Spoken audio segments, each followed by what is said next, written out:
feel like whenever I leave YouTube and come back, it's the first time all over again.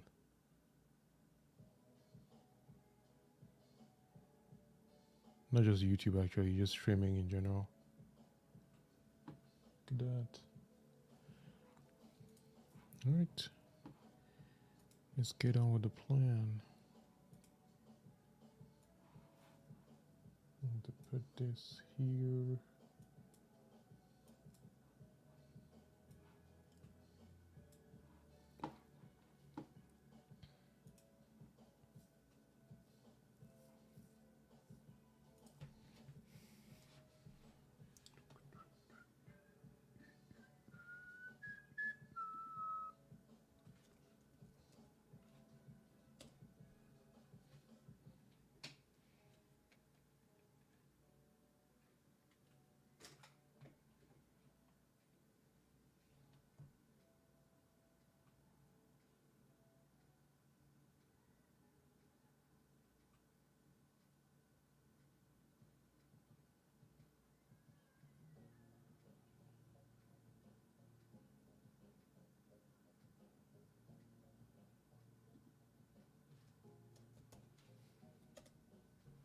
Hey, if you are watching this, please let me know if you can hear me.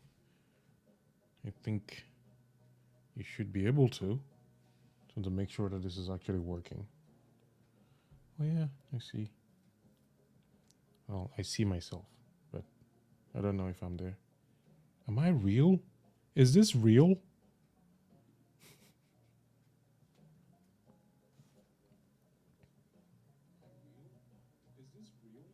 Haha. The audio is going to YouTube. That's good.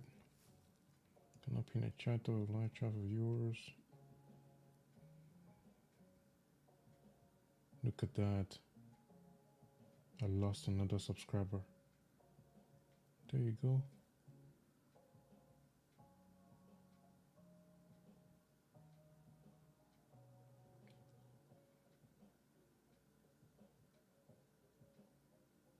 Welcome to the stream. You're probably watching this as a recording, or if you're actually watching. The goal today is really simple. I just want to show up here, hang out for a bit, respond to some comments, and that's pretty much it. If you want to talk about whatever, that's great. If you don't want to talk, that's great. You know, it's just happy Sunday. It's a beautiful day. It's actually pretty bright outside. Too hot for my liking. But wanting to respond to a bunch of comments, and I haven't done that in a while, so I thought I'd take a few hours, maybe one, pushing it to two, and just bulk respond to many comments that have been sitting there without being responded to for months, which is not cool. So, yeah. Look at that.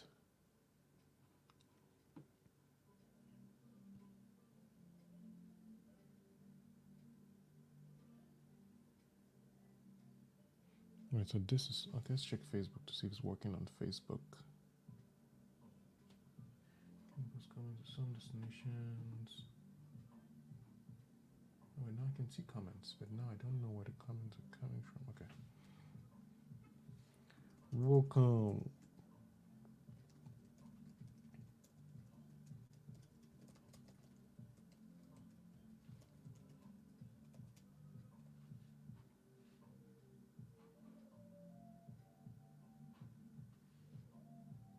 Okay.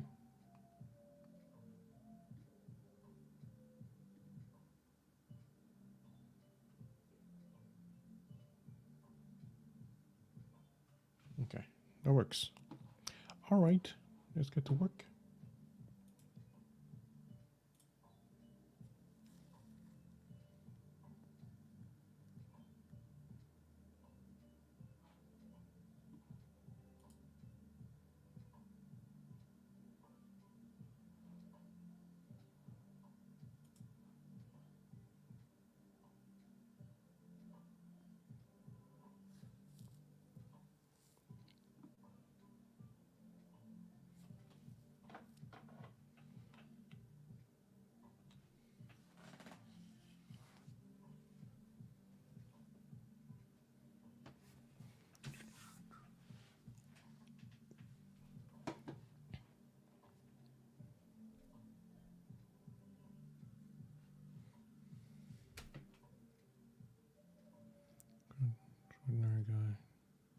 particular content made me think of how I consume content. I think I fall into the category of people who view your content and keep their comments and opinions to themselves. I do make sure to view your content because I feel they are relatable. Thank you, Div. I'm just an ordinary guy. And by ordinary, I mean not rich and neither poor, just somewhere in the middle. Not connected, having to work for whatever I have while trying to figure out life, and I get that vibe from your content. That's dope, man. Thank you for that. Let me respond to this. Pretty cool.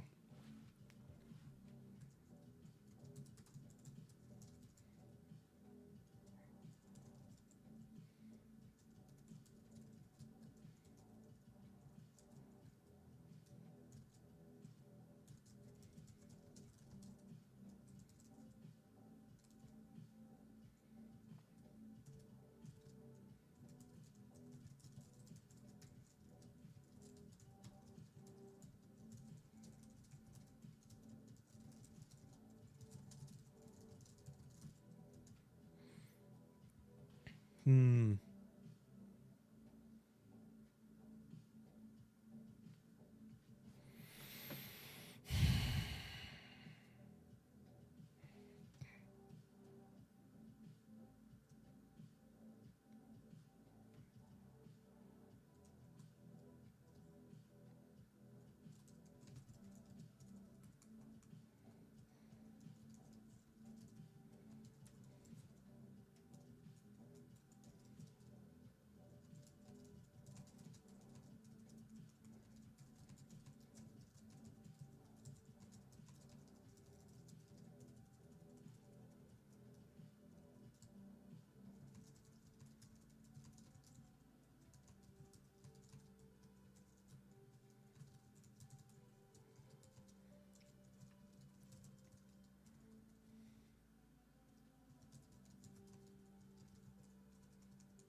It's either nobody is leaving. Wait, there are two ways. One of two things are happening. Either you're watching this and you're weirded out, like what is going on here, and you can't ask the question, or nobody's, or you're writing comments and I'm not seeing it for some reason. Because this is weird. Like, why are you watching this? You're not going to say something. it's like it's like somebody opens their door and you just show up and you're just like.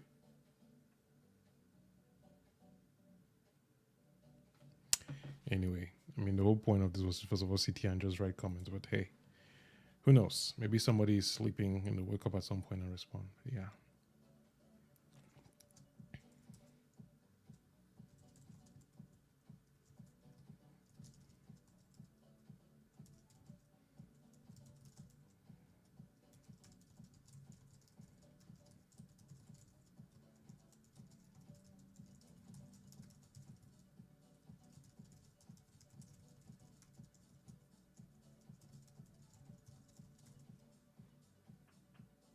Melissa, finally, somebody's leaving a comment. I was like, who are these people just showing up here? Because I see there's 5 people watching because I'm streaming on YouTube and Facebook, and yeah, that's it. So I was like, why are people just looking at this and just like, what's going on? Melissa, what's up? How are you doing? It's been what? It's been almost a year. I feel like it's been a while, hasn't it? It's been a bit. I think I should minimize this so that I can be looking at the screen here, because looking this way is going to break my neck.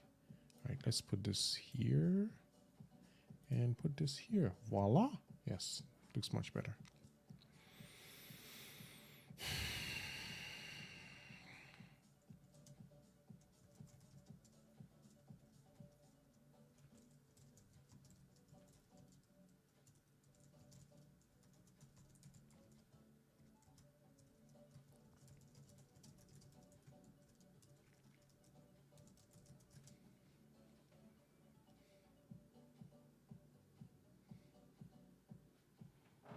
It's been a while. It has, hasn't it? I'm getting a call. 1 second. Let me pick this call.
Hello, we are back on the live show where we do nothing except hang out. Melissa, it's been a while. Welcome, God. Thank you. Thank you. I am doing well. It's been a very interesting month. It's 28th of August, by the way. I was thinking that I would do like a live show, thinking of what we can do. I was really thinking about how we have 4 months left to the end of the year. This song is weird. 4 months left to the end of the year. I was like, man, this is 2022 done. Almost. Still 4 months left. So a lot could happen in 4 months. You know? Yeah. This particular content made me think of how I consume content. I think I fall into the category of people. Yeah, that works.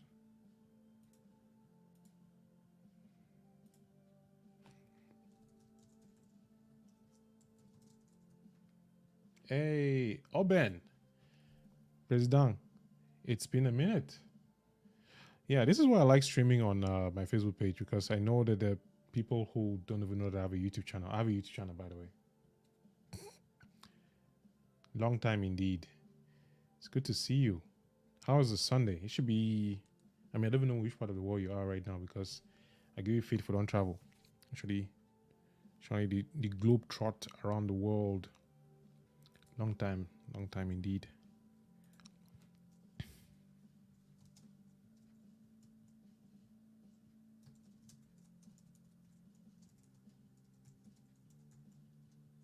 So, quick question for you watching.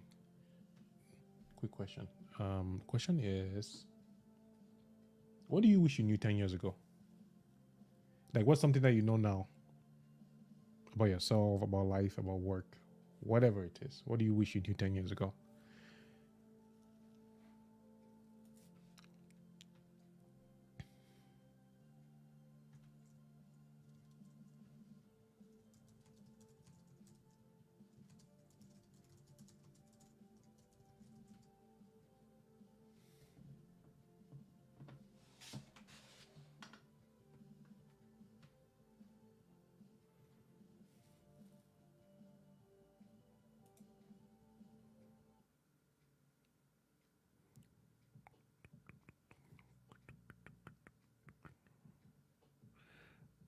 Do you know what I want?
Listen to this comment.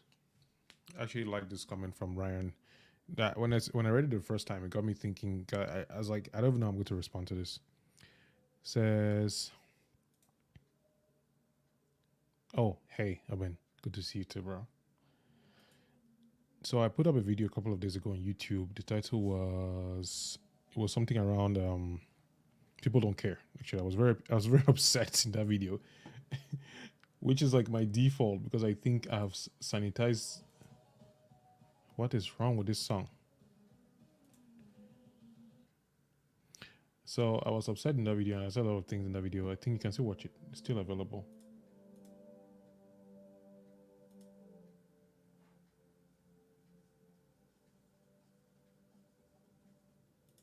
Anyway, so Rand's response is, I think it's just a matter of care in the sense you're struggling. I can't even read. In the sense you're suggesting, and more of an issue of competing life priorities. Regarding something like YouTube, the priority might be to watch, but commenting is not a priority for the viewer. When you think about it, YouTube asks a user to do a lot: watch, comment, thumb the video up, subscribe, turn on notifications, so on and so forth. Too much, really, for a type of content that is often passively consumed, like a movie or TV show. You, me, and other creators are only one step removed from actors in that regard. I'm not sure the majority of viewers consider that we as creators are hoping for two-way communication by way of our videos or writing. Screen culture is almost always unidirectional, as is most art, except in the rarest of circumstances. Do they care? Maybe, maybe not. A better question might be asking ourselves what our threshold for caring is, or the threshold for a demonstration of caring. Is a view enough, or is it a view and a comment, or are the only people who care about us the ones with notifications turned on? I'm unsure if any of that furthers the discussion for you, or if I have only created more points of consternation. That's a very interesting point. I actually like this comment. I love whenever Ryan comments on my videos because it gets me to think about what I was saying and really consider it. I wish I were a director in an international peace center. Wait, back up. The question is something that you knew. Are you. So the question is, what do you wish you knew 10 years ago? Like some piece of knowledge, information, experience, skill. Like what is something that when you look back, like just 2020, like 2020 or 2012, when you're like, yeah, if I'd known this thing 10 years ago, maybe my life would have been better, different, I don't know, something. So when you say this, I wish I were director of an international peace center. What does that mean? I'm confused. I am confused. Let me respond to Ryan.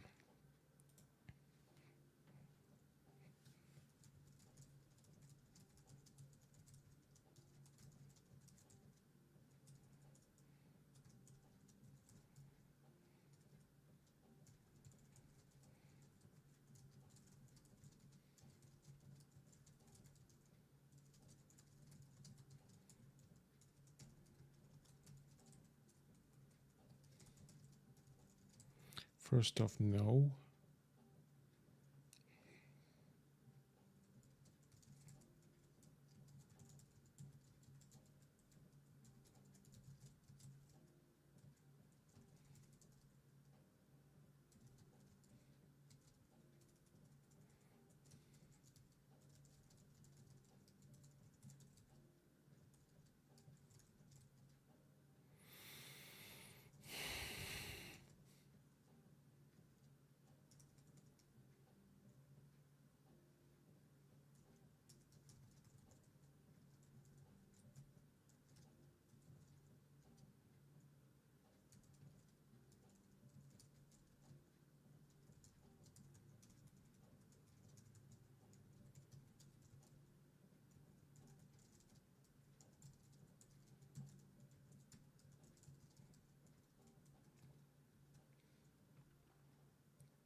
Welcome to the new viewers. If you are new or if you're returning, we are basically, I mean, I am. You're not doing anything. I am responding to comments on YouTube while discussing with anyone who dares leave a comment. So yeah. Oh, by the way, if you actually want to join, last time I did this, I did not respond to any comments, so maybe I'll not do it now. But nobody ever takes me up on this offer anyway. So if you want to join, let me know. I'll leave a comment. I'll leave a link that you can actually hop on this call and then we can chat if you're interested. But most people don't do it, so just thought you should know.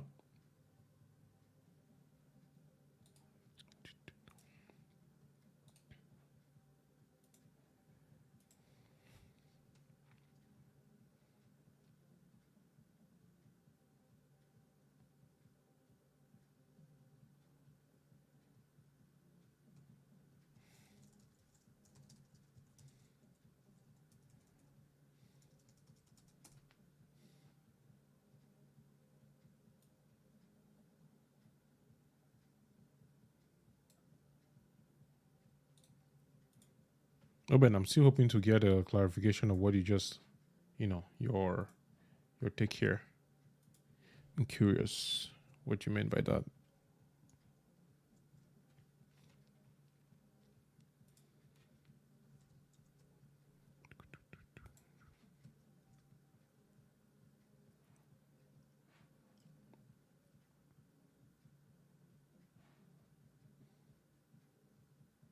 Oh, let me see. No, Tasha. I can actually see. Ah, I didn't know StreamYard could do this. Vanessa, Oben, Ambe, Noel, Nazel, and Declare. Yeah, sweet.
Abe the second. Hey, it's been what? A month? Two? How have you been? How's the family? How's work? How's life? I am responding to YouTube comments because I made a video saying that people don't care. Whereas I don't care about people as well. And I said, you know what, today I'll just log in, turn on the camera, go live, and then while we're discussing this conversation of things that we knew 10 years ago, I will respond to the YouTube comments that I have. I have a lot of them that I've not responded to in a very, very long time. So here we are. Hello.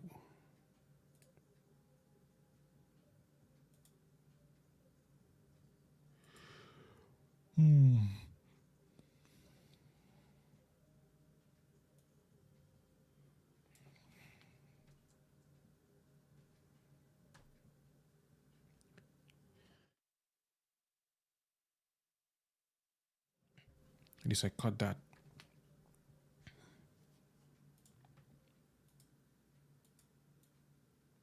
I have some reflection to do with regards to my expectations.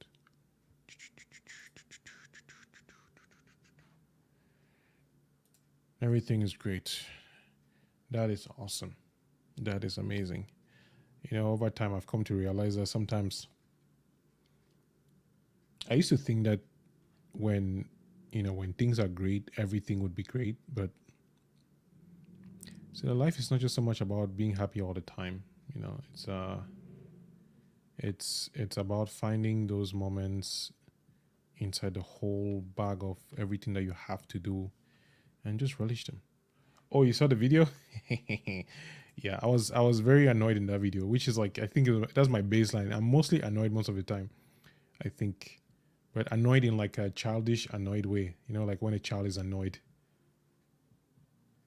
Oh, please shoot! I love questions. That's I live for questions because questions get me to think about so much. So yeah, go ahead.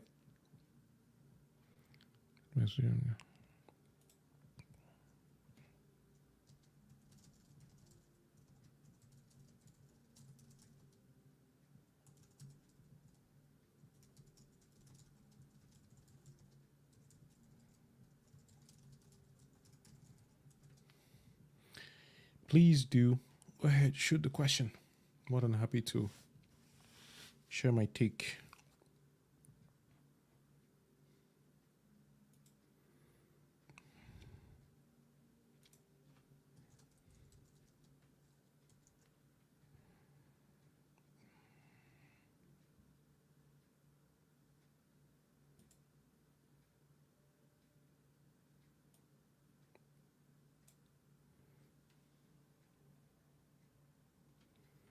You know, that is a very good question.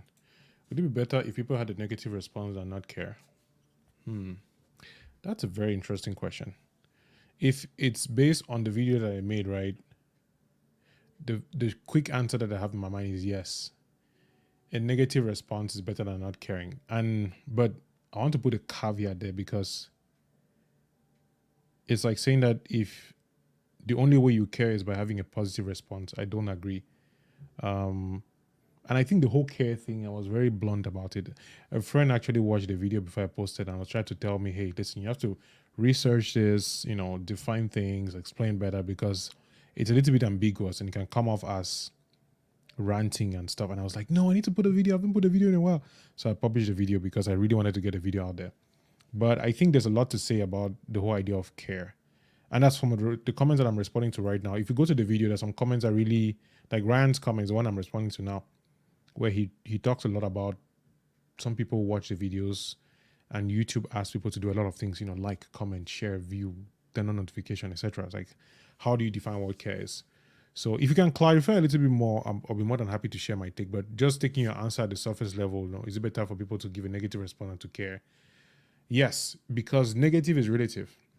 For example, I could make a video and I know very well that that video is not well edited, the lighting is not good, my points are not straight. And then you give your response saying, Kamgat, your video is not well edited, your light is terrible, or something. I mean, maybe don't say that, but better way to say it. So for you, it may sound like a negative response, but to me, it's like, yeah, this is feedback. All feedback, is good feedback, because the thing is, generally speaking, it's better to be known for, even better. I think when it comes to marketing, social media, content creation, just power in general of any kind, it's better to have a negative response than to be ignored. But I don't think ignoring means you don't care. So that's why I'm having a difficulty saying, oh yeah, that's what it means, because not caring, from the way I was talking about, is like, oh, if you watch my videos and you don't say anything, then you don't care. That's not what I'm saying. No, not caring is the feeling that people in their minds care, but they don't express it in any way. Somebody give you a negative response. If I was to take this directly, like somebody saying, well, your video is terrible, the lighting is terrible, you should fix your lighting. I mean, just taking that example, for example, like a bottom line example, is like, well, at least they haven't telling you how to fix it. So if you as the creator, I would look at it like, oh, this person actually watches my videos enough to actually care for the quality. All right, cool, thank you. But somebody will not like it. Somebody will not, enjoy that. So I think I sort of get what you're saying. But if you can clarify, I'm more than happy to give some more take on that. Yeah.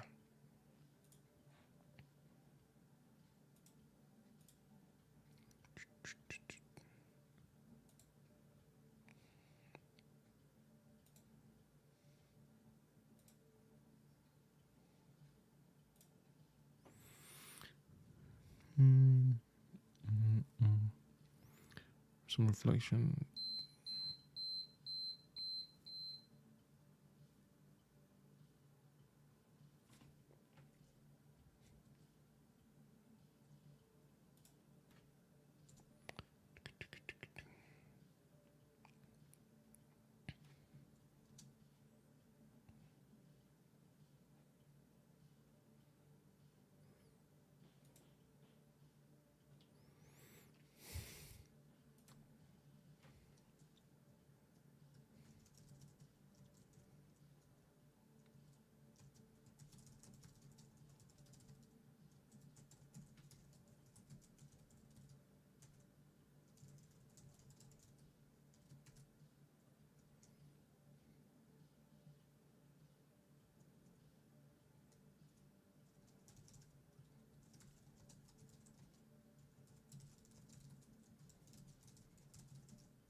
Let's see.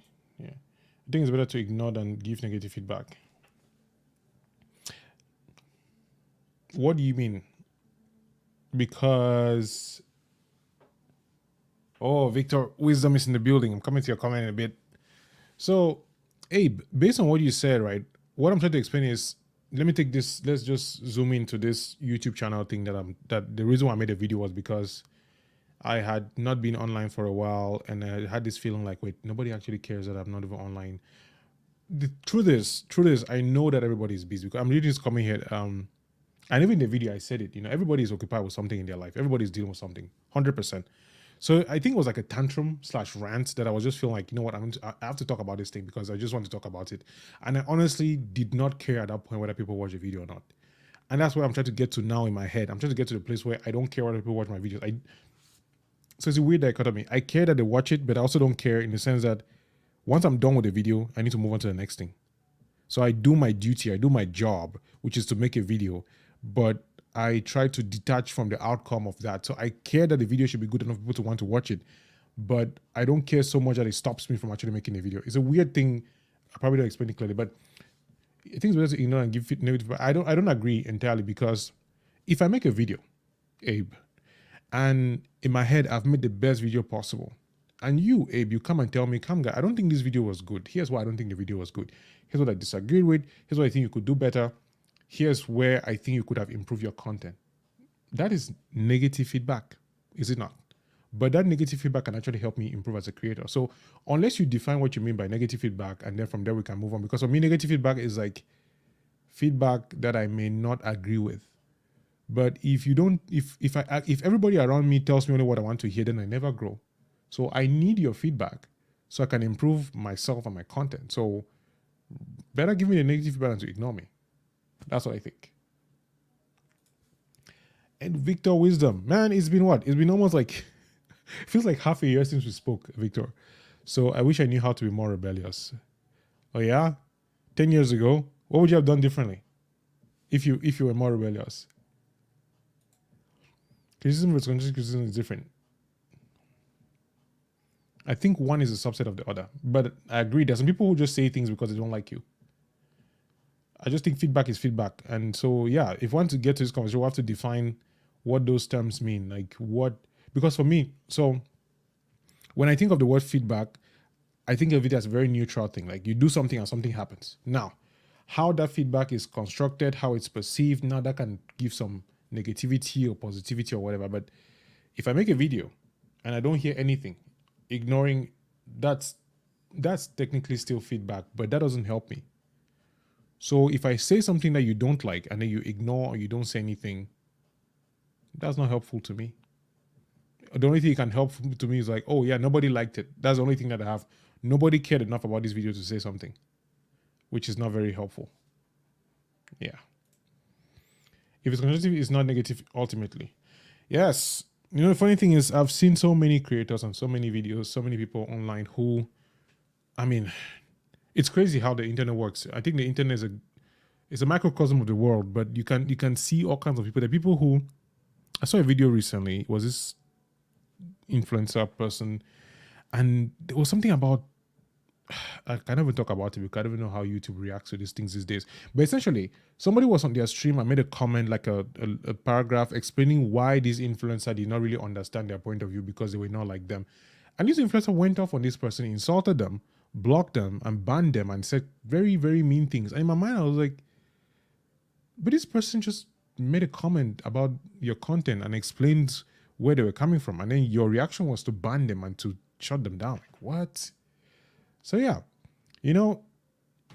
perspectives, like I could say the most polite, constructive criticism of something, and a creator will feel so offended that it will block me. People are crazy. So yeah.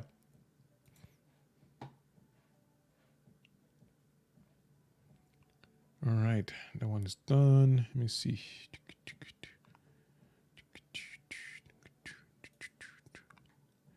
Okay, I think I responded to the ones I reacted to, and now I can, let's see, add the filter, content, subscribers, nope.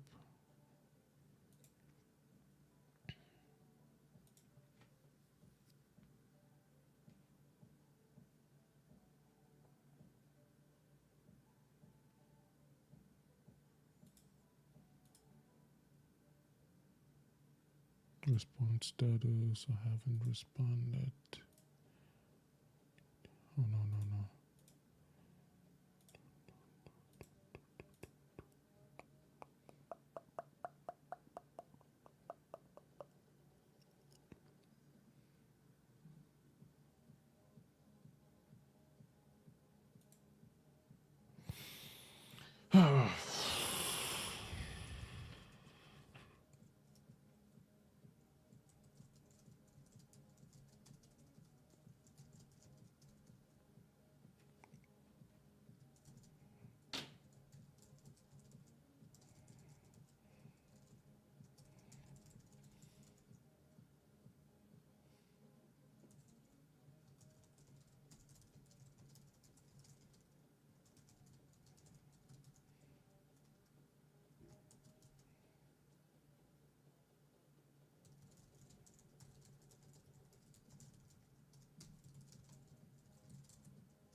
Hey, but I hope what I said made sense because still still a work in progress. This whole idea of criticism and constructive criticism.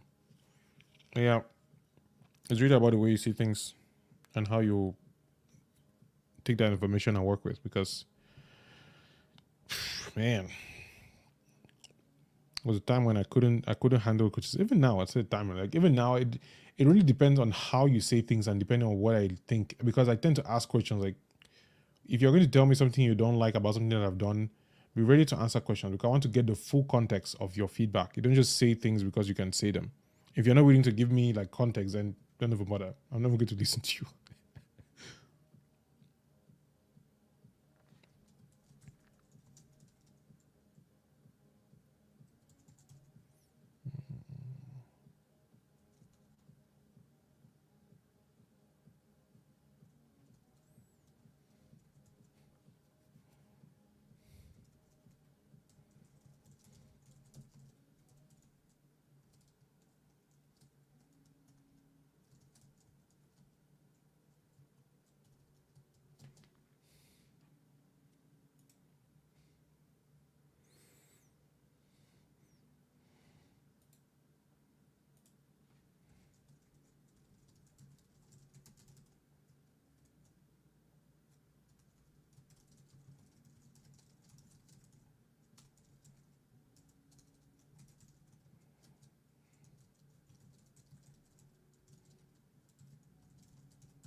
Sometimes someone who cares doesn't know you enough to express it properly. I still feel like that's a cop out. Well, you can try, right? I think the issue that we have, and I was thinking about this video recently, this idea for a video because I'm really trying hard now not to put too many steps between when I get an idea and I want to make a video because I've discovered the way my brain tends to find problems.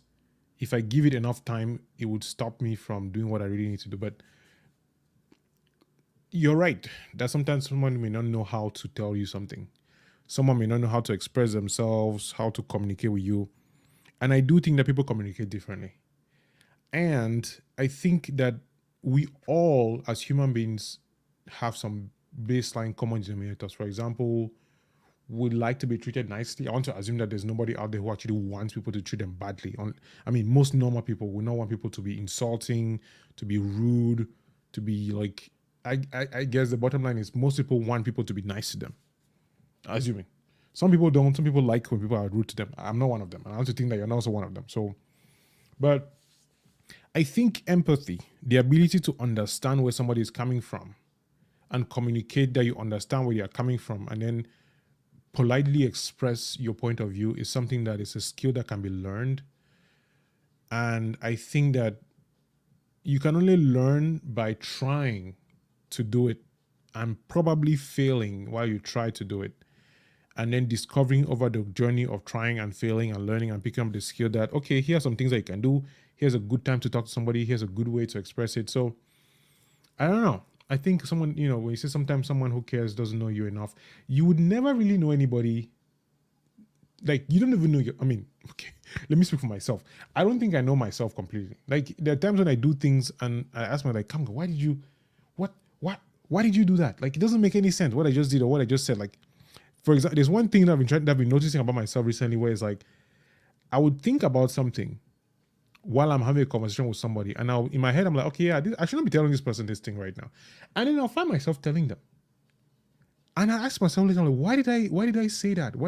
I knew I didn't want to say this. I knew I shouldn't have said that. It just happens in my head. So why did I tell them?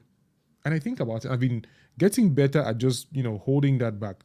Just all this to say that there are times when you don't even know yourself well enough, your capacity for good or evil, your abilities, your skills, the things that you can do. In fact, I think we underestimate ourselves usually about what we can actually do, what we can actually accomplish, both positively and also the depths of despair and the things that we can do when we're very desperate. I think we underestimate ourselves on both ends. So if, and this is a big if we don't even know ourselves, then how will we even get to know other people who are dealing with their own problems, who are changing, who are growing, who are evolving, who are dealing with their lives? So to get to the point where you know somebody enough to be able to tell them how you care in the way that works for them, that's hard. So I think you should just try.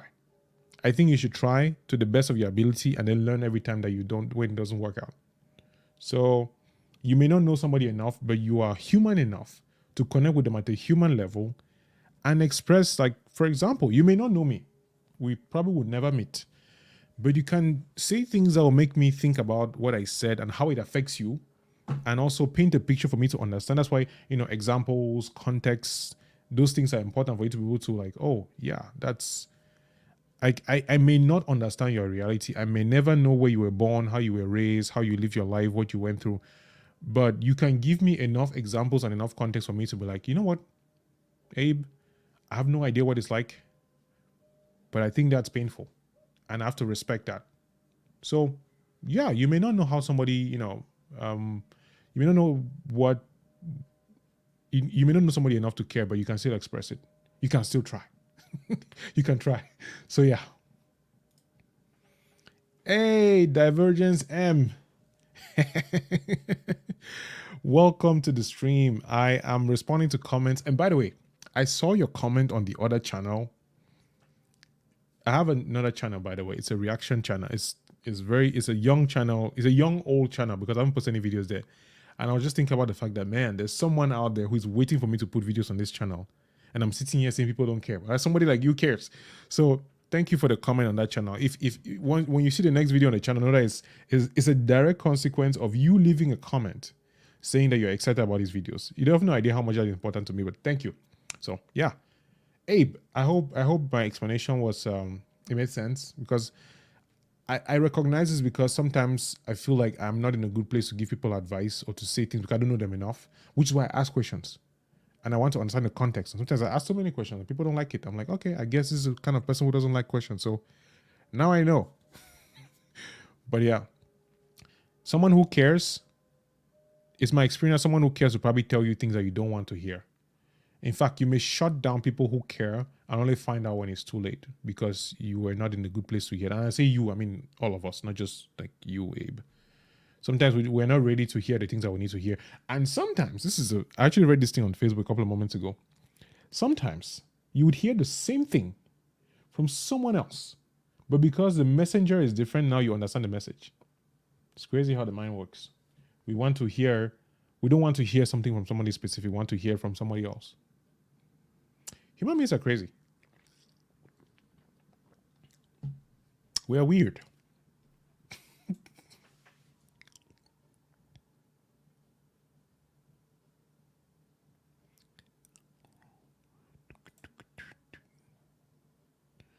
I'm trying to find comments that I responded to, but that I had not commented, so that I can, let me see.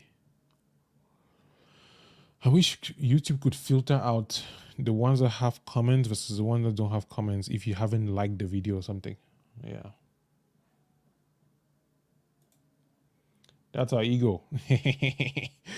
Yeah, I mean, there's this whole ego, super ego thing. I haven't delved into that whole world to understand,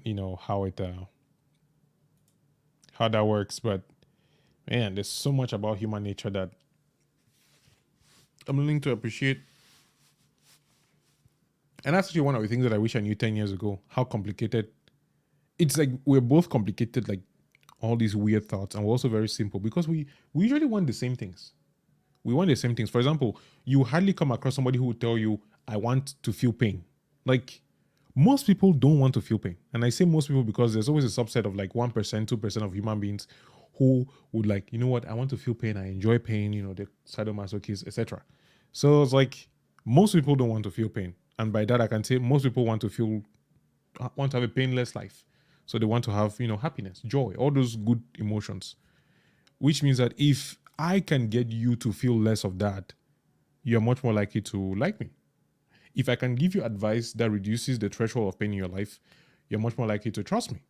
And if you look at marketing, psychology, medicine, across the board, when someone is able to relieve your pain, whether it's medical pain, financial pain, whatever pain it is, you're much more likely to like them and trust them. So, yeah, it makes it difficult to see how to care about each other. Do you mean is that your previous sentence that leaks into this one? Like, is the ego that's an ego that makes it difficult to see how to care about each other? Is that what you're saying? Because I miss the context. I don't want to react to something that I don't fully understand yet.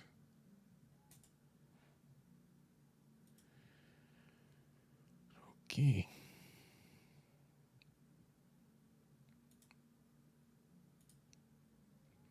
Response status contains questions.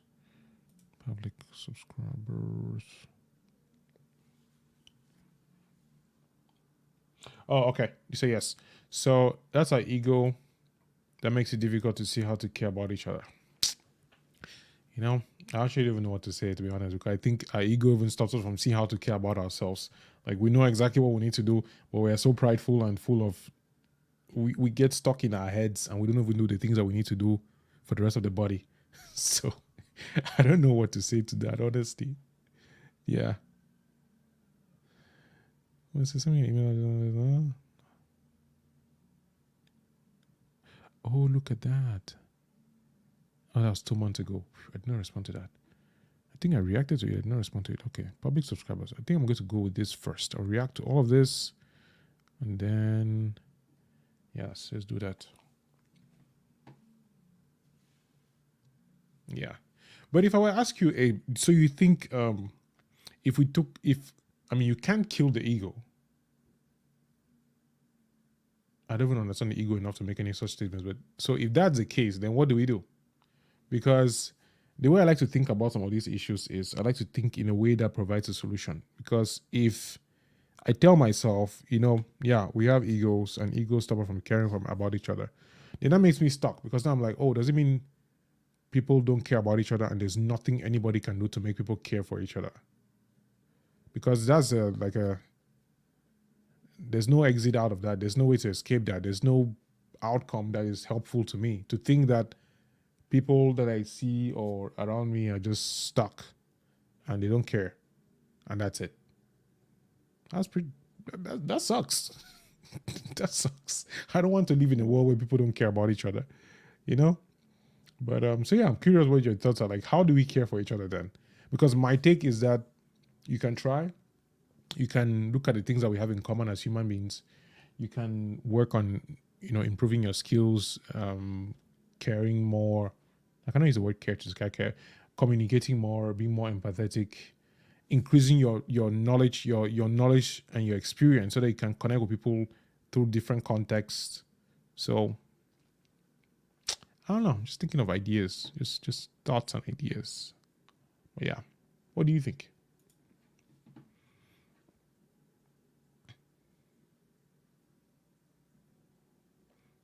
Wait, somebody watching on Discord. Who's watching on Discord?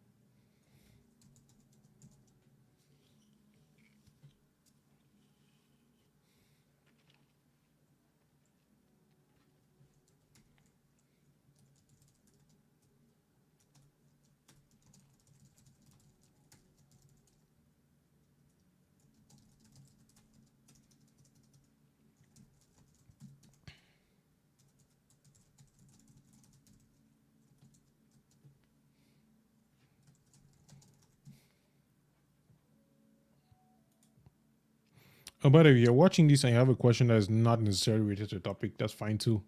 Drop a comment. Let's chat.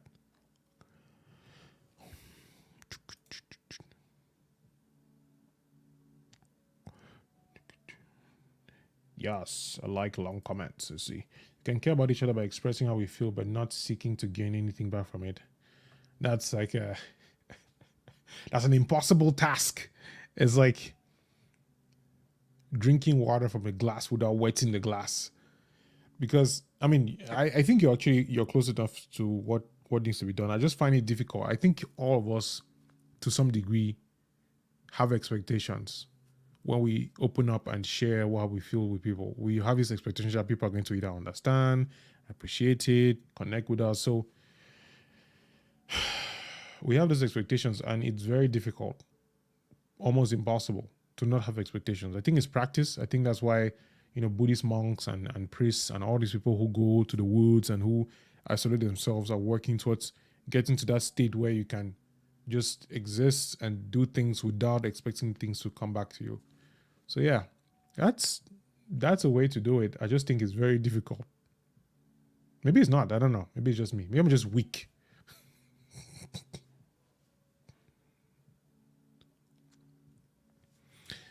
Who showed you?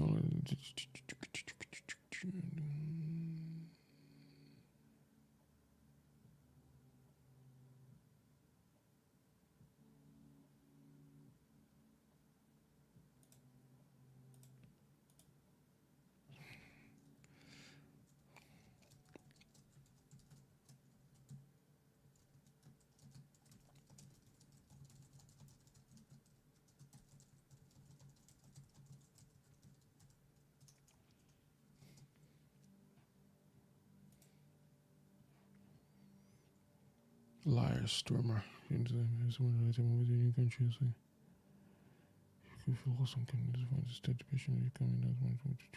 Oh man, this is really nice. This is why I like. I don't know why I do this to myself. I see there's some really good comments here that I should be reading when I don't feel like making videos that could actually help me come out of that weird state. But this is like a really thoughtful comment from Elias Terma. Thank you so much for making this video. I'm having so much anxiety about moving to a new country. I know it's like really hard at the first, and if you're not well oriented, you will quickly feel lost and can easily fall into a state of depression. This video calmed me down so much. I'm taking notes and learning to you so deeply. Thank you again, brother. Like, this is cool. This is cool.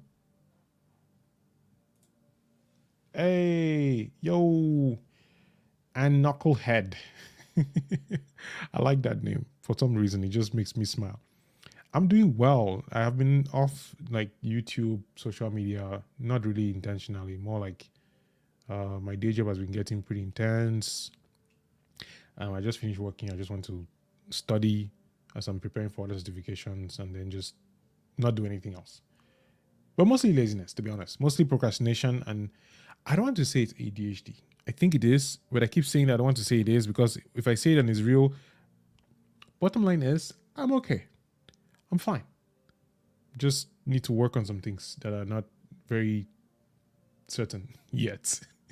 But yeah, how are you? How's your day going? How's your Sunday?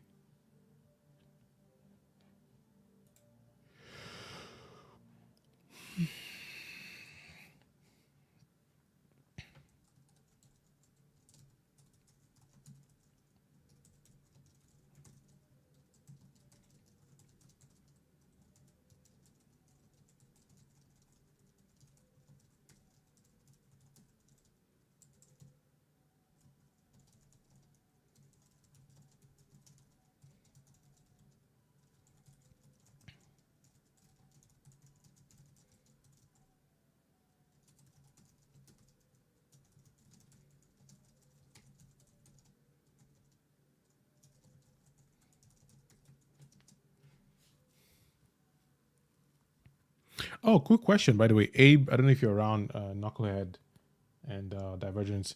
What video, what's a video or topic that you would like to see me make a video about? Like, this is just random questioning to find out if there's something that maybe I've done in the past, maybe I haven't done yet. I'm just curious to know if there's something that you would like to see on the channel or wherever. Just curious. Not like you have to have an idea, just curious, you know? It's good. Thanks for asking. You're welcome. Yeah. So chill Sunday. I keep looking outside and it's bright, and I feel like I should just go for a walk. But then I'm wanting to do this all day today, so I finished doing my everything. Like this weekend, I'll be doing a lot of cleaning and packing and just getting this sorted out. So I wanted to get these comments. I know I'm not going to finish them today, but I wanted to get a bulk of them out of the way. So I'm very tempted to just go out, but that's the resistance calling me to go and enjoy nature. But yeah, probably go after a while when I get tired. Let me set another timer for like an hour, and after that, we're going to go for a walk and just check out the neighborhood.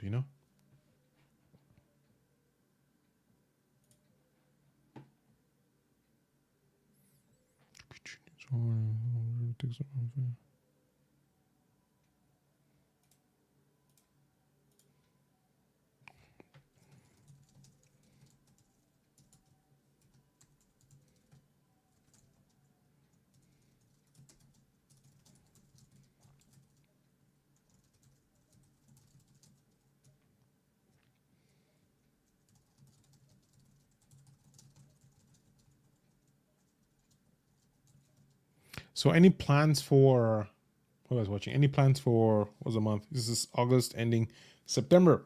Do you have any plans for September? Any goals that you want to accomplish before the year ends? Let's talk about it. Oh, and anything that you wish you knew 10 years ago?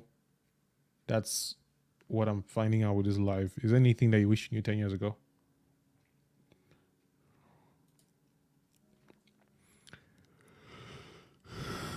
Ooh. All alone.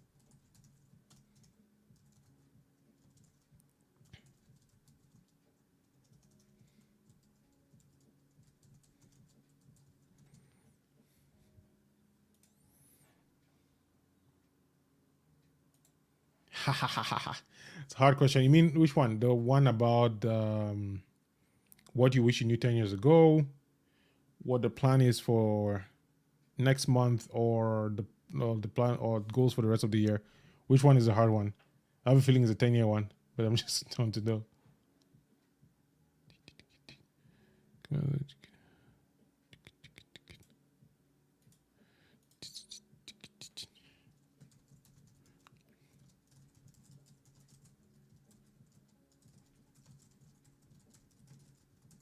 Oh, the 10-year one.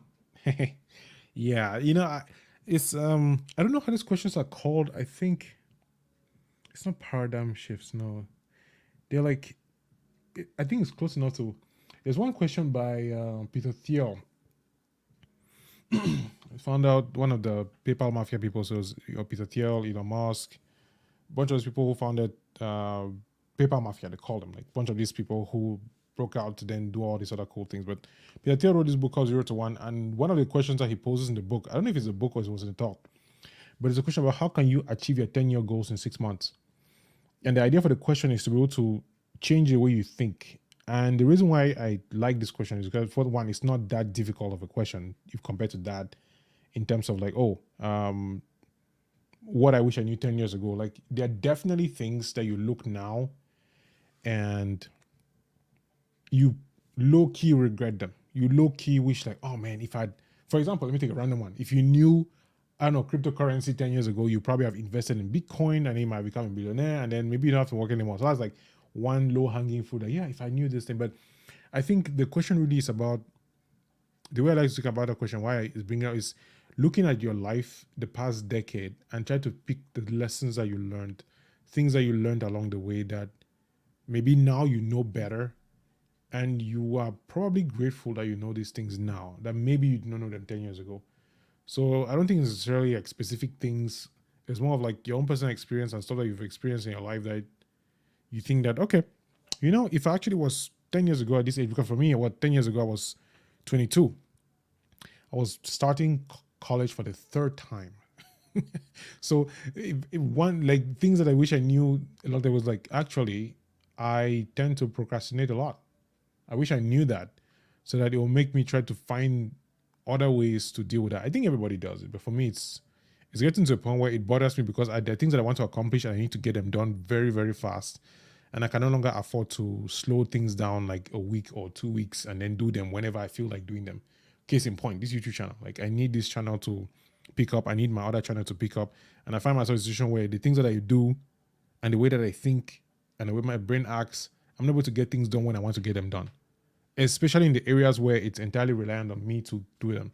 And my job is like, fine. No, I show up, I do it, and I leave. So I'm trying to figure out, like, hey, why am I able to do this here? I'm not able to do this here. But to come back to the question, I think it's a question that should help you just think about your own life, things that you learned, and maybe things that you want to start applying seriously from now on for the next 10 years.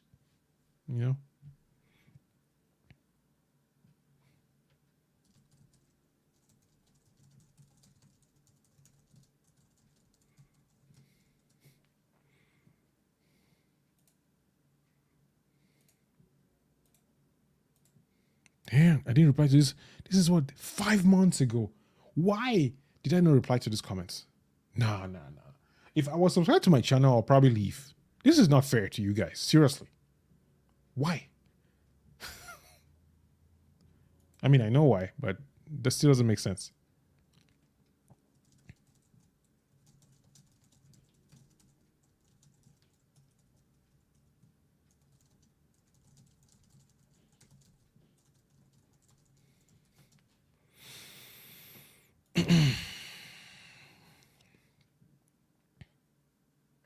Show up to blow up. Quick quips. Good stuff, man.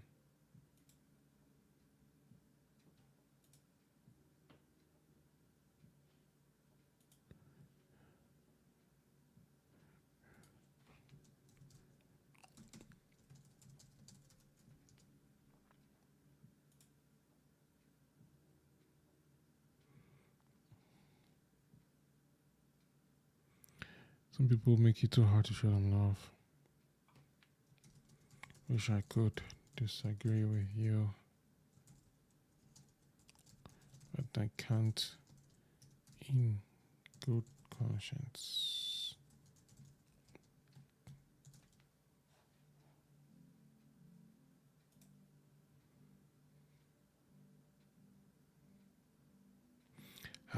Okay. You know what? I think I've reached a point where I should go back now to the other comments, because here, I think... Oh my goodness, should he...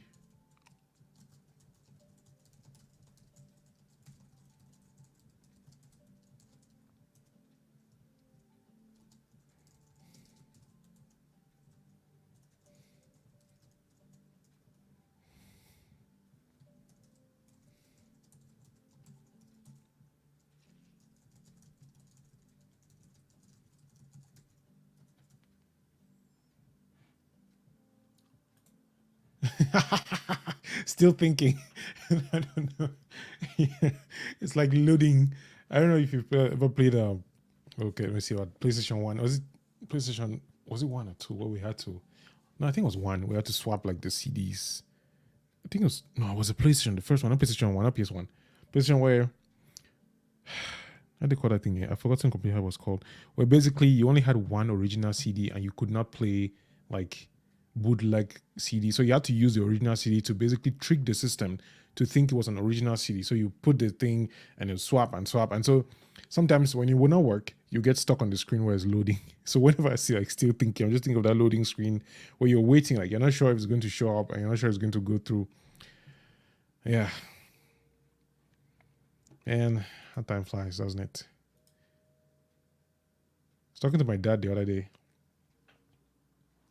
PS Vita?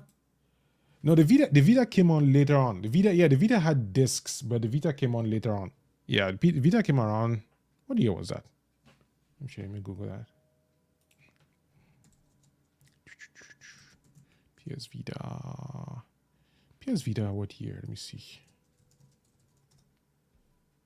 2012. That's when the PS Vita came out. Yeah. So the one I'm talking about is the PlayStation, like the first one, the PlayStation one, like the one that looked like it looked like what you have as an Xbox. It wasn't even called PlayStation One. It was just called PlayStation. Let me see. Are there any images? Everything I see. Oh yeah, this is it. This is PlayStation. Let me see. Sony PlayStation Classic, the classic console. So it had this. Let me see if I can share this screen. I think this need to see this. Need to see it to believe it. Let me see screen layout, share screen. Where's that share screen? Share. Okay, this screen is terrible. I'll share this one here. Share screen. Screen number 2. Okay. So probably cannot see it, but this is what I'm talking about. Maybe you should see it. So this one, yeah, this is it. This is the one. So basically, you had a disc that would go in here, and then if you did not have the original disc, you had to use. So you had like one original disc. You start the console, and you have to. So when you open this up, I don't know if there's any open. Let me see if there's an open image anywhere. Probably dating myself right now. That's right. There's no open anything.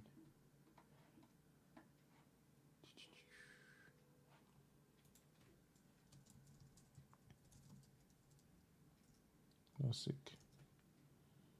Let's see. No.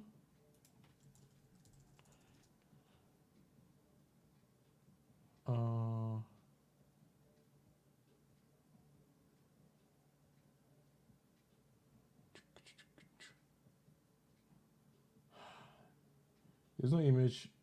Let me see. Classic console. Open disk. Let's see. Open. Oh, fine. Perfect. So this is one. So this. Oh no, this is not the one. This is a PlayStation 1. Now what is this? Mercari. Oh, okay, this is it. So basically, right? You had this. This was a. Well, this is not exactly what it was. Actually, yeah, this is a different console. So when you opened up this guy, you would have to find like a matchstick or a broomstick to keep this open. So because you had like a thing here that closed it and then starts the game. So you had to close that and keep the disc open. And then you put the original disc in, press play. And then when it loads, when you have the PlayStation boot screen, you swap that CD for the CD you want to play. And then if it takes too long to load, it means probably the swapping no works. So you put back the original CD. So you did that a few times. Then it worked, and you play your bootleg CD without, having to buy the original CD. Not that it's relevant to the conversation we're having today, but just a side note.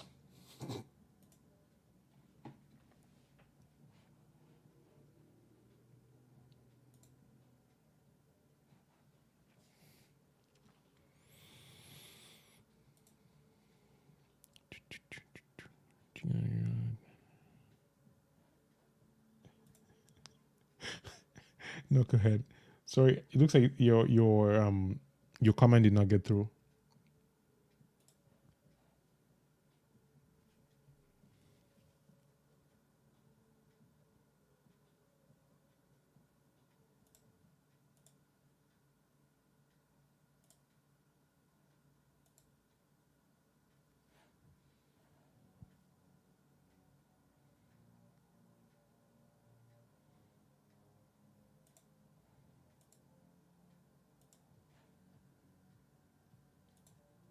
Remember that I used to play? Yes, Gran Turismo 2. Ha ha ha ha. Wait, is it who I think is behind this knucklehead? I actually played Gran Turismo 2 on this console. I remember my friend Terrence. Yep. Gran Turismo 2. Which for some reason I stopped playing Gran Turismo 2 the moment I heard about Need for Speed. I just played all the Need for Speed. Well, not all of them, but most of them on PC after that. Gran Turismo was dope. It's one song. You should probably know the song. My favorite game by the Cardigans. That was the intro song for Gran Turismo 2. I'm getting goosebumps now just thinking about the song. But yes, That was like my introduction to like console games, because my brother and I had we had a computer. We played what, Prince of Persia, Shadow Knight, Dave. Oh yeah, Rally. I never played Rally, but sounds like a pretty cool game. But yeah, I'm tempted. I'm so tempted to say the good old days, but I don't like that phrase for some reason. It just makes me think like my days now are not that good. So my best days are behind me. I don't agree with that. So no, those are good times. I would say those were good times. Yes.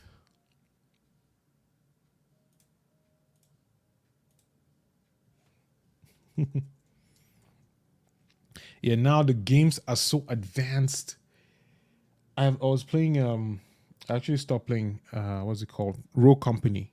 You know, like now with the internet, you can play all these games, and I actually been playing a lot of VR recently.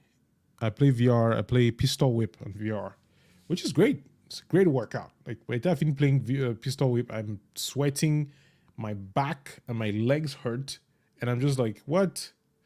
So it's crazy how in less than 20 years, the gaming industry, I mean, together with the internet, has evolved so much that there's almost, it's like night and day what's possible. Like when I look at the Call of Duty games now, I'm like, nah, I can't, I can't keep up with this. Like I just, I can't. I like the first one. You know, the Modern Warfare 2 was very clear, very simple, nice story. You know, go ahead and get things done. Now it's tokens and pass and just too many, too much.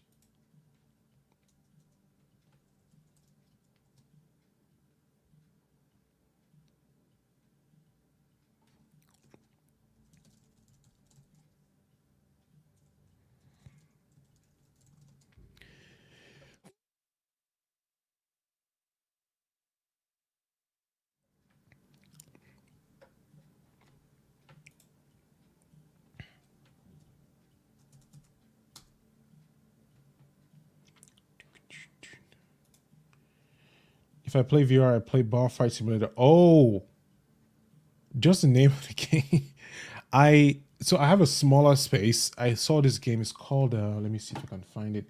I think it's Box. I don't think it's Box VR. No, it's Is it Fight Club something? Let me just see if I can find it. Boxing games on VR. Let me show you what I've been up to these days.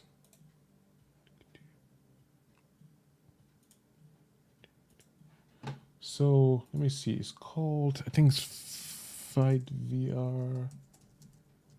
No, no, no. No. Boxing VR. I don't know what this one is, but anyway. Is it a Thrill of Fight? I think it's a Thrill of Fight. I'm not sure if it's a Thrill of Fight. Yeah. So this is the one that I saw. I think I got this one like $9. Hey, there it goes. But I haven't played it just because I don't have the space. Because what I've seen, just what I've seen that happens with this thing, I'm like, nah, I cannot afford to try to play this in a place where I don't have the space to play it. No. The game that I play almost every day, well, almost every day, like 2 weeks ago, is Pistol Whip. Look at, if you see my searches, right? This is like evidence, because when I finished playing Pistol Whip, I was like, why is my back hurting so much? And I had to come and Google, like, wait, does Pistol Whip hurt my lower back? But anyway, so this is the game that I'm playing. This one, Pistol Whip. I love it.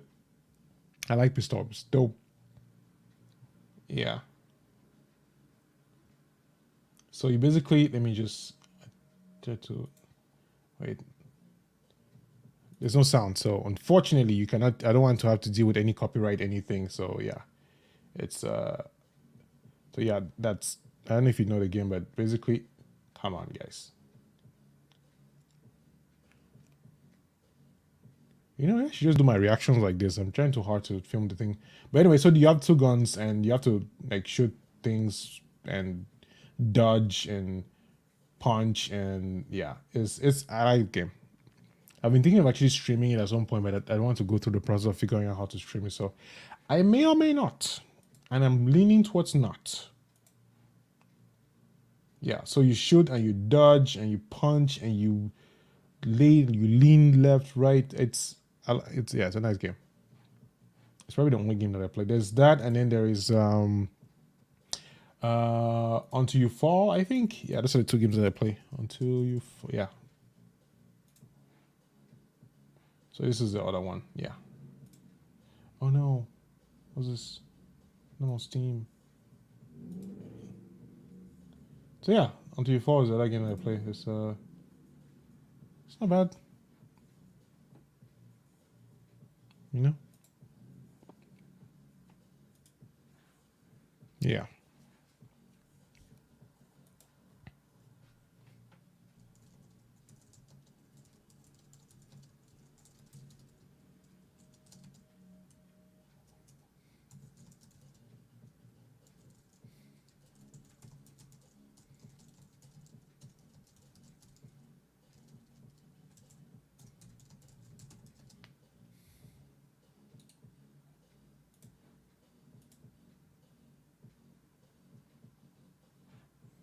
Let me see here. Is it the middle of the day for you or something? Yes, it is actually. It's the evening. It's 5:04 p.m. for me. Yeah. I am it's the evening, but the sun sets here around 8 p.m. It's crazy. Sometimes I'm like back in Cameroon where I was born and raised by 6 p.m. everything's dark. Go to bed. I mean, you have electricity and all that good stuff, but the sun is not up. But yeah, it's still this is literally sunlight. I have no lights on. There's a window behind there and there's a window here. So yeah.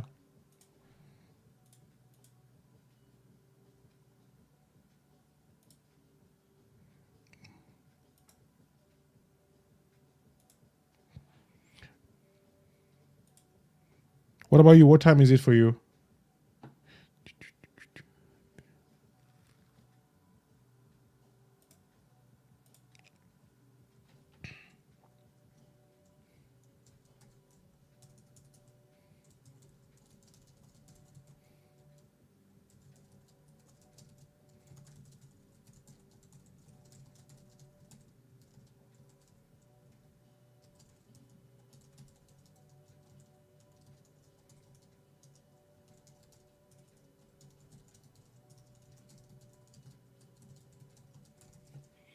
Seven a.m. What? Where in the world are you? Wait, if it's 7 a.m. for you, then you're like, let me see, this is 5, 6, yeah, it's 13 hours ahead. So you're probably on the other side of the world. Because Europe, let me see, no, 7 a.m. Yeah, it's not Europe, so there's probably Asia. At least based on my what napkin calculation. Or Australia. No, Australia is close enough, it's behind. 7 a.m. What? That's cool. So your day just started. So what are you up to this? What are you going to do today? Wait, so is it Monday for you or Sunday?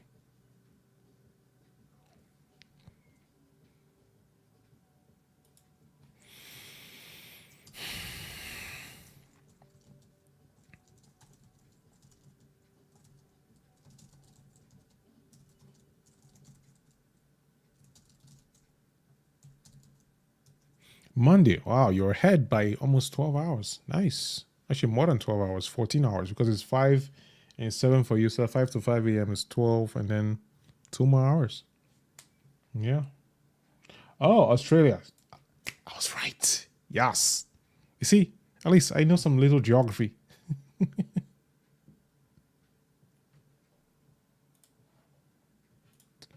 Yeah, I'm just hanging out here, just making these, and then when I get tired, actually, it's almost 1 hour 23 minutes. I've been live for a while. Yeah, I think I'll be stopping this soon and just go outside because outside looks great, and I've heard the winters here are not very friendly. So I'm trying to enjoy the summer as much as I can and just walk around. I work from home, so I don't actually have to go anywhere anyway. But I need to be able to enjoy nature every so often.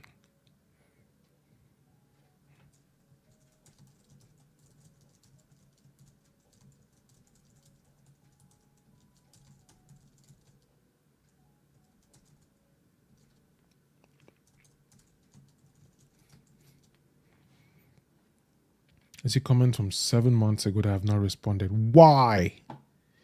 Why did I do that?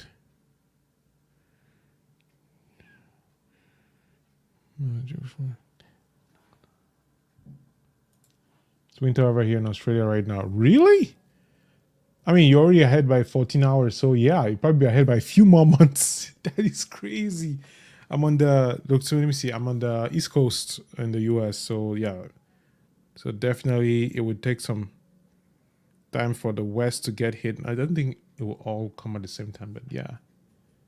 Do you have like harsh winters? I hope they're not. I mean, if you're, yeah, since you're lower, it might not be as terrible as getting closer up. But then with climate change, you never know these days what's going to happen.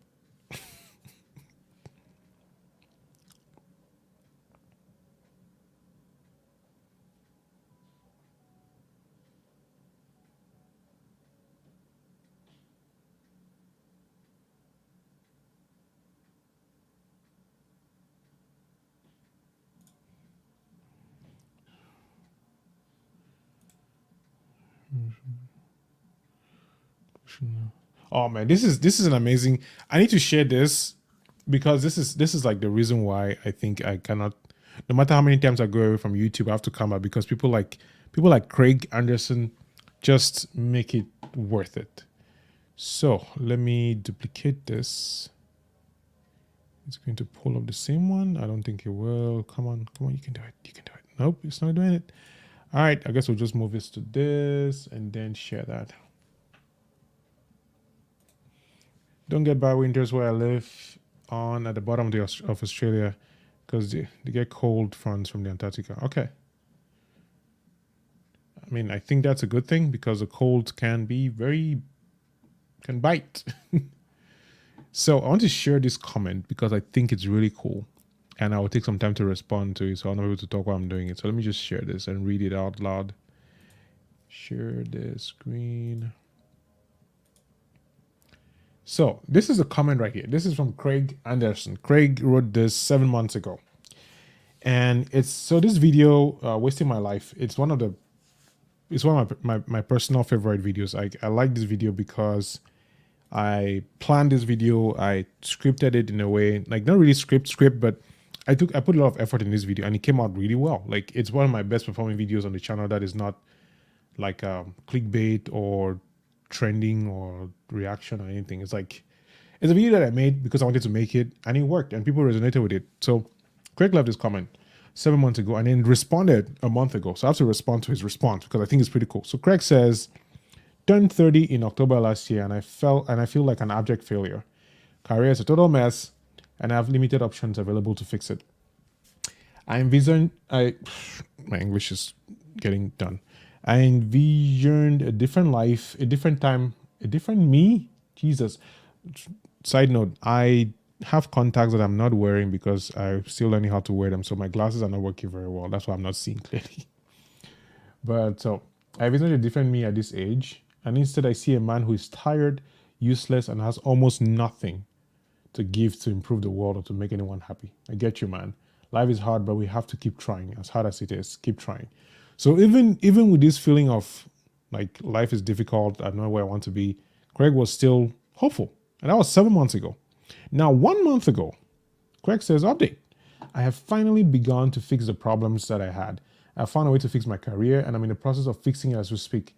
I've realized that the position that I have found myself in over the last year wasn't actually my fault.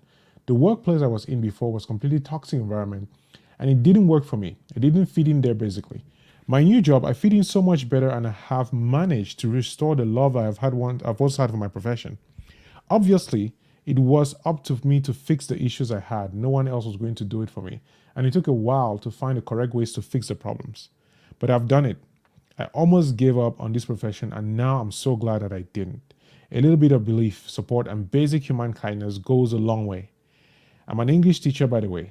As tough as this job is, the rewards far outweigh the challenges when you're in the right environment with the right people. Stay strong, everyone. I think this is really cool. I think it's cool that someone in 6 months was able to change your work environment, change where they were, go to a different place and be able to transform their life in the way that Craig has done.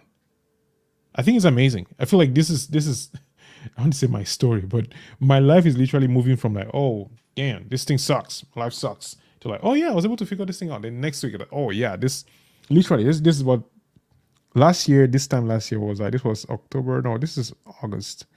August of last year, I was still working my previous job. And I was trying to figure out where I was going to do my life because a lot of things had not worked out. My marriage hadn't worked out. My divorce had been finalized my divorce finalized May, or was it last year? I can't remember. It's how long ago that was. Like I was in a place where I felt like, damn, what am I going to do in my life? Should I go back? Should I just get things sorted? And then you have Craig here who's been able to, get out of this environment. Like Craig says, sometimes it's not just, yes, you have to do the things to fix it. Sometimes you have to get out of where you are and find a different place. And I thought this was pretty cool, so I had to read it. But yeah, that's just a side note. Greg, I don't know if you're watching this. You probably not watch this because it's like in the middle of a live stream that is so long. But this is encouraging to me personally. Like knowing that someone can be in such a state in their life and then do a few steps. Like Chris said, like a little bit of belief, support, basic human kindness goes a long way. Like these are not expensive things. These things don't take time. They take just people who care and just believe in yourself, which can be practiced. I don't know why this is getting me excited, but I like it. Yeah, I like it. I have to respond to Craig. Yeah.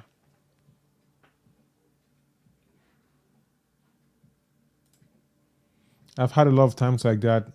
I did feel like giving up a few times, but as I said, human kindness can go a long way. Right? Man, when in October of 2020, I think it was October of 2020. Now I'm getting my timelines wrong. I feel like the Flash. It's like I've gone back in time and changed so many things and I'm confused with which timeline I'm in. But anyway, October 2020, I moved out of the house that I was in with my ex. And I'd gotten to my own apartment. And at that time, I was thinking, oh yeah, we're going to fix this out. Just a regular thing that happens in all marriages. People, things happen. But then was it January, December, February? Yes, it was my birthday week. February of the following year, that was it. That was like, yeah, this is not going to work out. So between that time, February of 2021, May of 2020, February, March, April, May. It was May that the divorce was finalized. That period was a very weird period. And like you and Knucklehead, I almost gave up. I wanted to go back. I was done. I actually haven't quit my job for a bit. And my supervisor was like, bro, I know this is tough and everything, but just take a break, take a few weeks. I was like, no, I am not coming back to work. I don't want to work. I mean, that's not what I said, but it felt like it.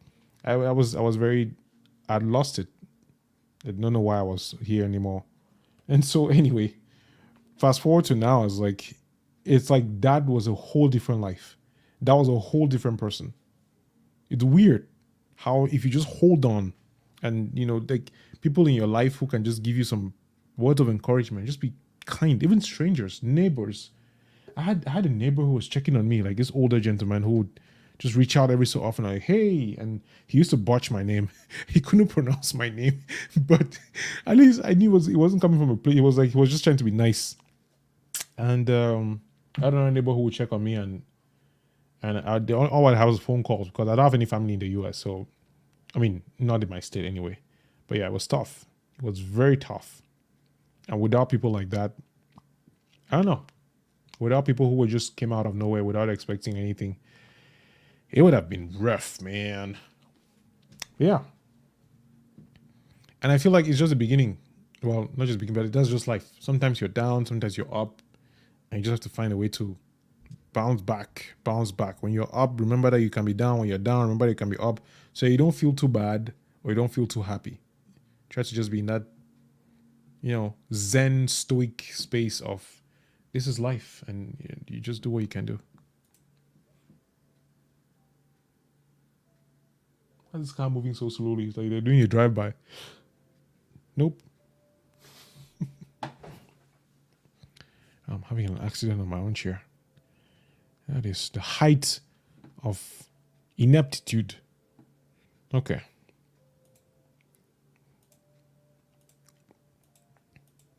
Let me respond to Craig.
All right.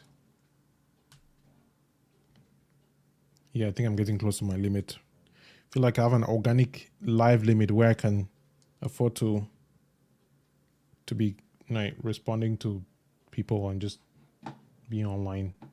And after a while, I just can't do it anymore. This was.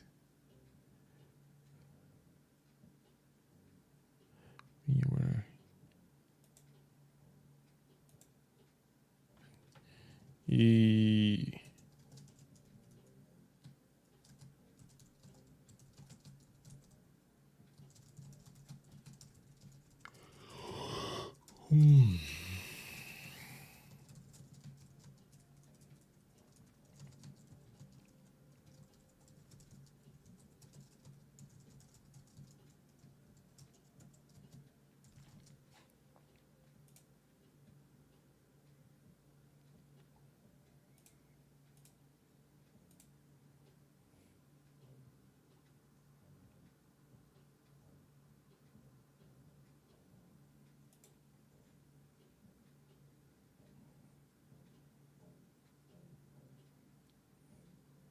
I feel like playing some Rogue Company today. But I don't think I will.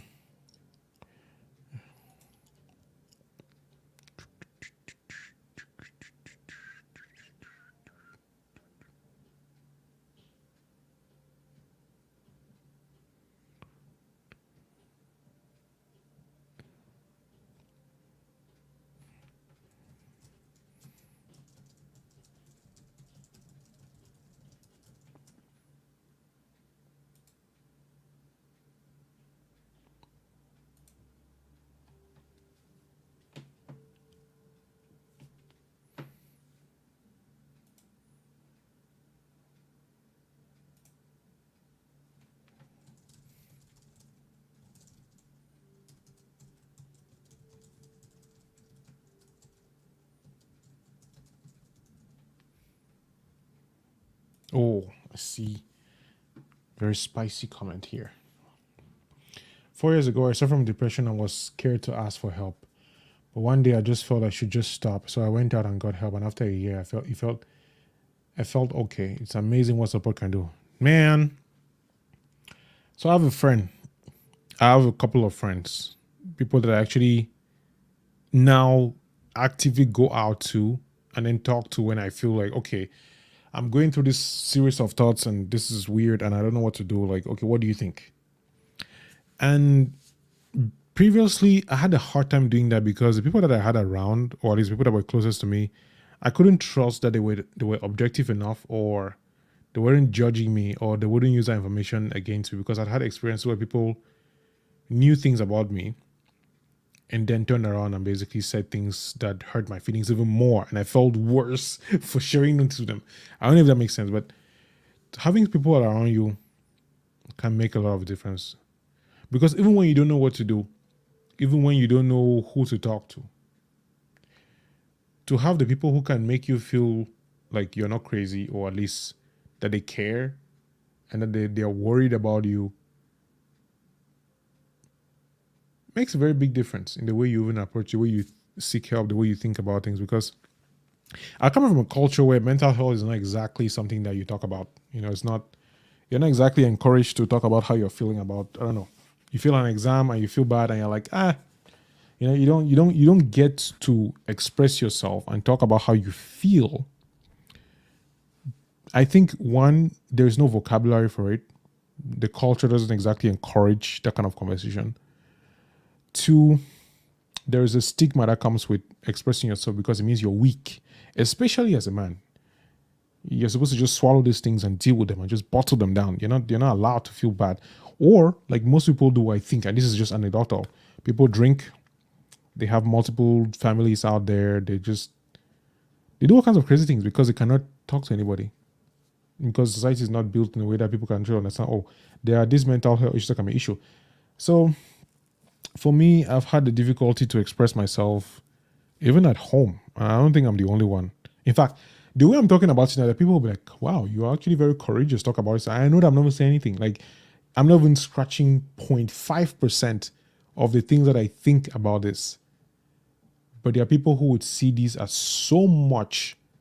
That tells you the level, the discrepancy between the realities of people's life and the way they portray themselves in society.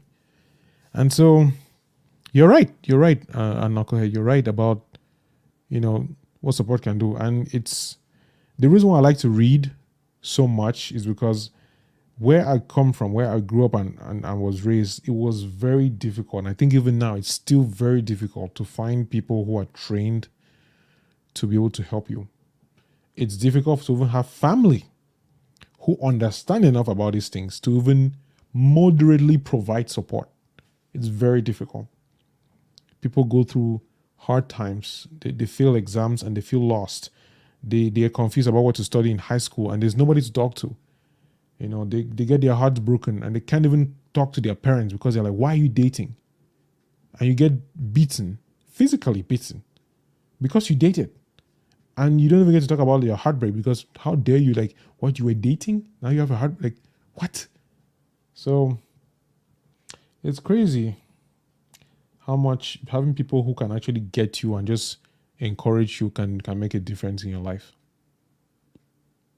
Which is, I don't know how else to say it. In fact, I don't know what I'm saying, but it's just that, yeah, I agree with you.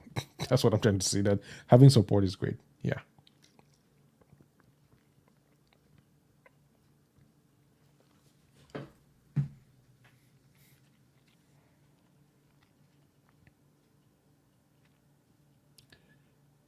Oh, wow. This is nice.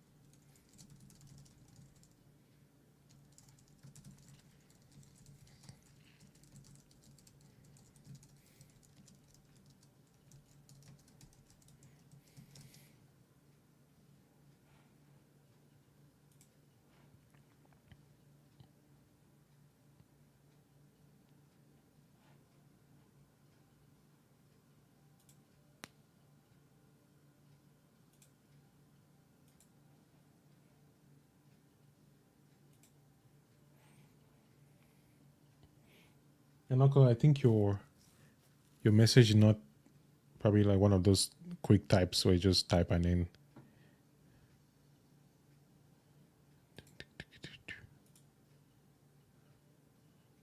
Oh, okay.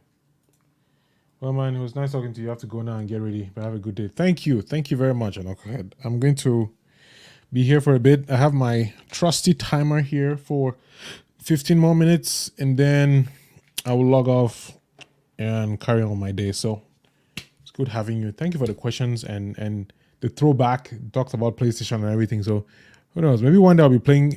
I feel like I should have a YouTube Kamga gaming where I just play my video games when I want to play them. So at least there I can fully talk about video games and all the video game stuff. So we shall see. I might actually do that because sometimes I feel like playing, but I kind of just want to play and kill time. I want to at least be useful. So have a great day. I know your day is starting. Enjoy yourself and hang on next time. Thank you.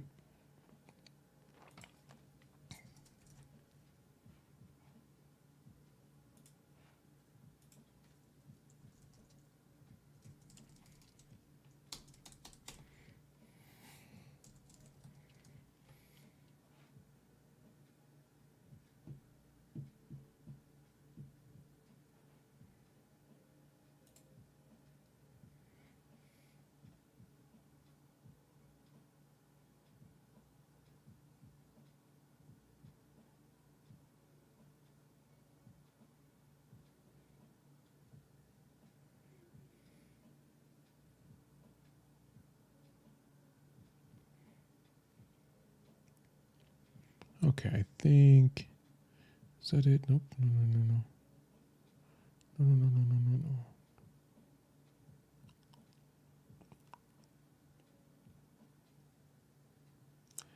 Okay.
How's it go?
All right. I think, oh, no, 10 more minutes.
Debre Bison, Monastery Bison, Eritrea.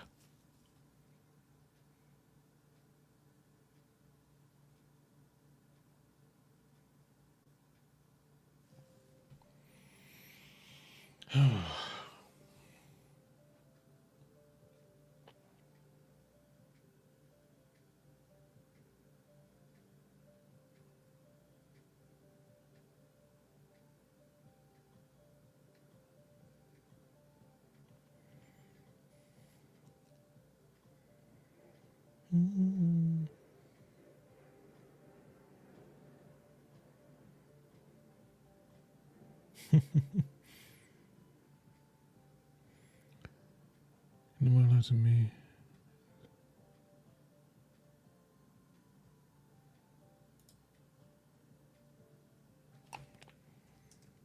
Amen.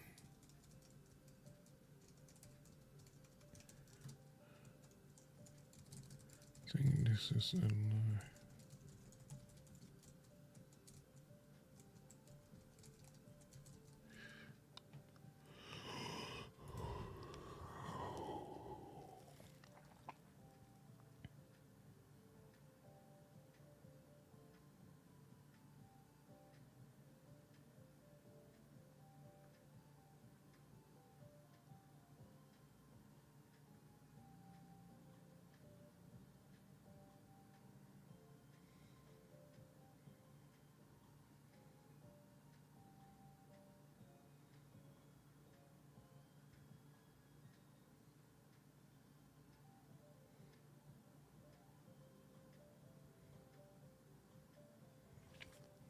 Okay. You know what I think? I think that's all for today. Thank you so much for hanging out. I've had a really interesting conversation with a knucklehead here from Australia. And let me see. Knucklehead had some good chats. Let me make this thing larger so I can see properly. Oh, wait, what?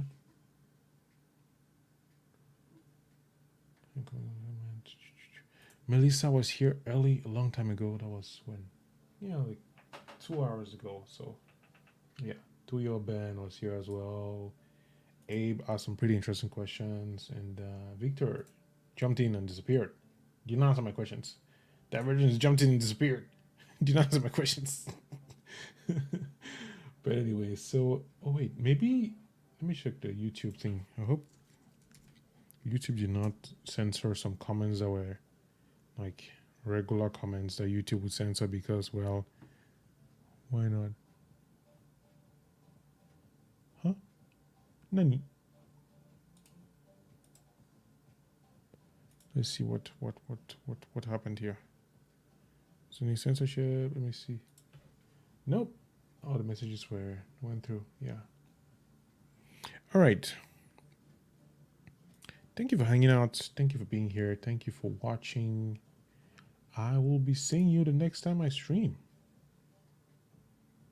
Can't tell you exactly when that will be, but it's definitely going to be sometime in the future by God's grace. So thank you and take care.